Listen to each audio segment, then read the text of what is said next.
et bienvenue à la web radio à distance du Collège Pierre-Emmanuel de Pau. Voici la deuxième émission consacrée à la semaine des médias à la maison. Comme hier, vous y retrouverez la parole de vos camarades et celle aussi de vos profs. L'objectif, c'est bien sûr de garder le lien entre nous, les élèves du collège, les enseignants et les disciplines à enseigner. Mais il y aura aussi quelques surprises. Et comme c'est la semaine des médias, on commence tout de suite avec Esteban qui démonte une fausse info. Bonjour, nous allons maintenant parler des articles fake et des rumeurs sur le Covid-19. Depuis le début de l'épidémie, Internet est en proie aux fake news. De nombreux faux sites partagent de fausses informations. Certains relayent des informations parfois douteuses et d'autres des théories du complot parfois tirées par les cheveux, comme avec la vidéo d'un Français disant qu'un brevet pour le virus a été déposé il y a de ça quelques années. L'heure est grave, on nous dit la vérité. Quand j'allume ma télé, je suis pas si sûr. Nous avons aussi des sites qui ont pour seul et unique but de faire paniquer la population, en disant par exemple que certains pays rallongent le confinement et qu'il n'est qu'une question de temps avant que la France fasse de même.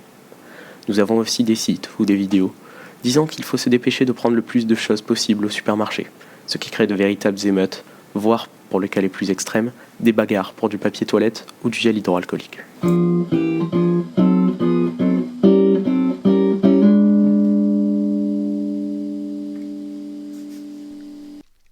Ok, si j'ai bien compris, les gestes barrières, ça existe aussi avec l'information, car parfois, elle est aussi contaminée. C'est précisément ce que nous explique Oren. Bonjour. Comme vous le savez, il y a beaucoup de fake news qui tournent autour du Covid-19 et qui entraînent parfois la panique. Je vais vous faire part d'une d'entre elles et vous expliquer pourquoi elle est fausse. Une image montrant un papier avec écrit dessus certaines méthodes pour s'examiner soi-même et une inscription tourne beaucoup sur Internet. L'inscription dit « Buvez un verre d'eau toutes les 15 minutes, cela chasse le virus de la bouche vers l'estomac où il est détruit par l'acide gastrique. » Eh bien c'est faux. Boire un verre d'eau toutes les 15 minutes ne vous aidera pas à vous protéger du coronavirus, car le Covid-19 est un virus, pas un morceau de pain, ce qui fait qu'on ne peut pas le guider vers son estomac avec de l'eau. Et même s'il entrerait dans votre estomac, eh bien l'acide gastrique ne le tuerait pas, et vous serez simplement contaminé. Ok, on éternue dans son coude et on ne partage pas les infos douteuses. Merci Oren. Je vous avais promis une surprise. Eh bien la voilà. Régulièrement, Antoine nous proposera une chronique dont il a le secret. Antoine, c'est à toi. Antoine ? Salut, comme c'est la pandémie, les caméras sont au chômage. Du coup, je me suis dit, je vais me refaire tous les films sur les virus. Les contagions, les alertes, même virus, le film japonais 1980. L'épidémie de grippe italienne a gagné le monde entier. Pour des victimes atteint des proportions tragiques dans les 5 continents. Ensuite, j'enchaîne sur les films d'apocalypse. 28 jours plus tard, World War Z, Le Retour des morts vivants, La nuit des morts vivants, Zombies. Je me suis réveillé aujourd'hui. J'étais à l'hôpital. Mais vous devez être au courant pour les morts. Ceux qui restent, les rôdeurs. Mais là... Est-ce que tu peux mettre un dessin animé, s'il te plaît ? J'ai réalisé que j'étais pas tout seul. Du coup, mon programme ciné est légèrement différent. Prince Ali, sa seigneurie, Ali Ababoua. L'apocalypse attendra demain. Quoique... Merci Antoine et merci Iris. Antoine, c'est le directeur de l'Acuma Movie, cette association qui est collée à notre collège. Et lui aussi, il a décidé de participer à la continuité pédagogique et toutes les prochaines émissions, il proposera une chronique cinéma en lien avec les disciplines scolaires. En parlant de scolaire, voilà Madame Alarieux, professeure d'espagnol, qui nous propose un petit exercice de diction.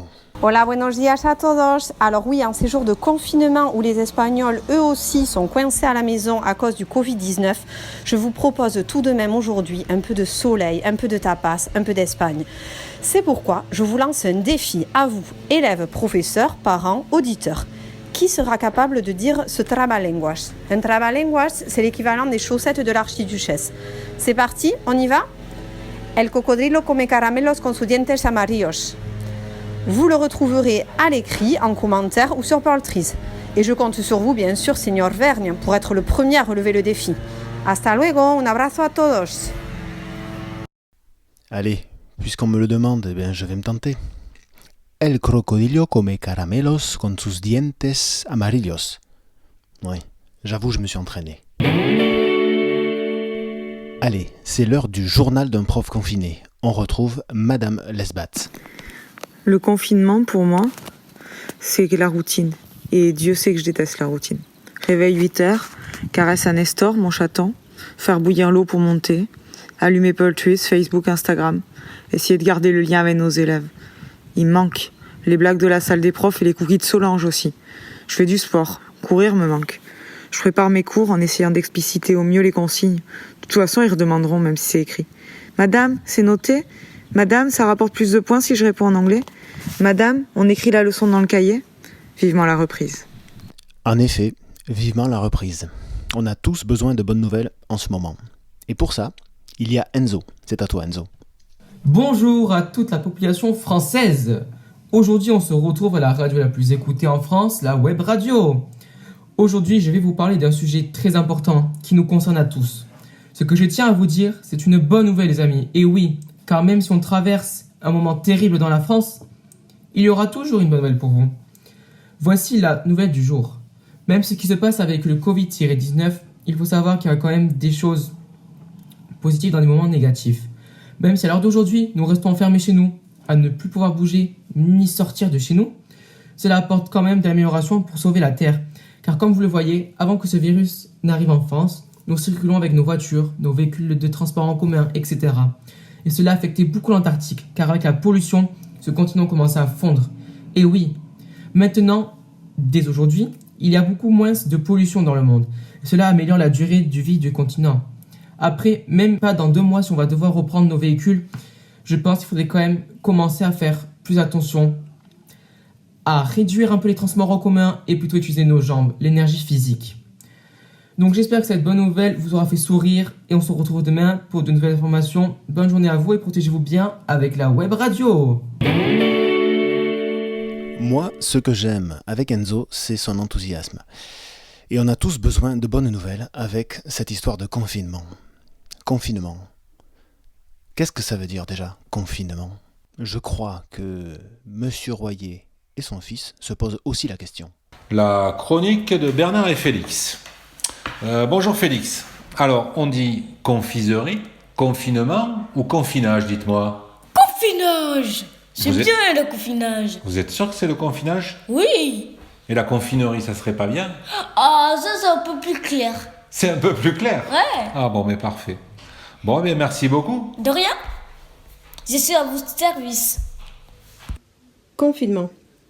Mais que dit la prof de latin ? De cum avec finis la limite et mens mentis l'esprit. Serait donc confiné ce qui comporte une limite ou un esprit limité.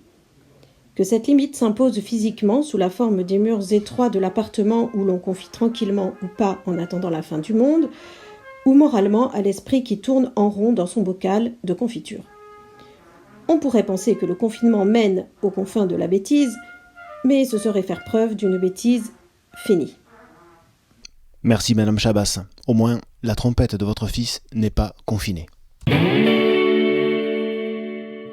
Avant de conclure cette émission, nous allons retrouver Cernin qui va nous rappeler quelques règles d'hygiène.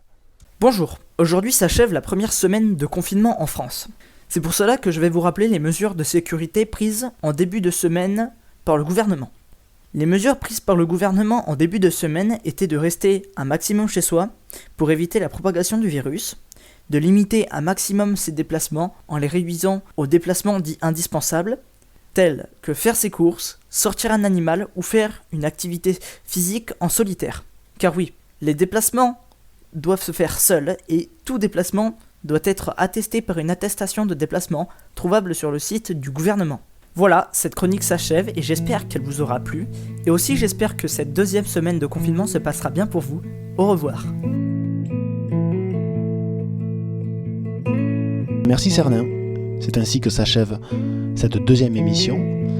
Je dois dire ici que l'habillage sonore bluesy a été composé par nos profs d'art plastique et profs d'histoire géo. Je vous donne rendez-vous demain pour une nouvelle aventure radiophonique à distance.